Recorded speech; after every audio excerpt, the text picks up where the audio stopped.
Waxaa lagu magacaabaa Andorra waana dal yar oo ku yaala jasiiradda Iberian oo xuduud la leh Faransiiska dhanka waqooyi iyo Isbaanishka dhanka koonfureed. Waxay si rasmi ah u tahay maamul gooni ah, balse waxaa hadda xukuma laba amiir oo kala ah hogaamiyaha kaniisadda Archel ee Catalonia iyo madaxweynaha Faransiiska.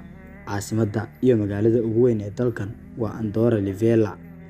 Andorra waa gobolka lixaad ee ugu yar Yurub oo leh aag dhan 468 kiilomitir iskuweer.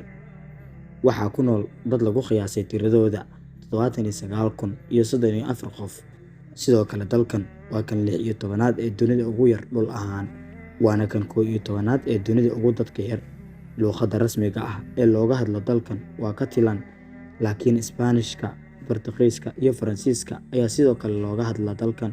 Andorra ma ahan waddan xubin ka ah Midowga Yurub, balse waxay qayb ka ahayd Qaramada Midoobay ilaa 1993. Dalxiiska ayaa ah tiirka dhaqaale ee ugu weyn dalkan, waxaana qiyaastii dalkan Andorra soo booqda sanad waliba 10.2 milyan oo dalxiisayaal ah oo ka kala socda daafaha dunida.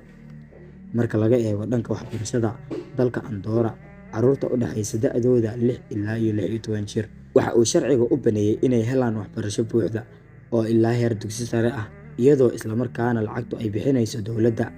Carruurtuna ay si free ah wax ku baranayaan.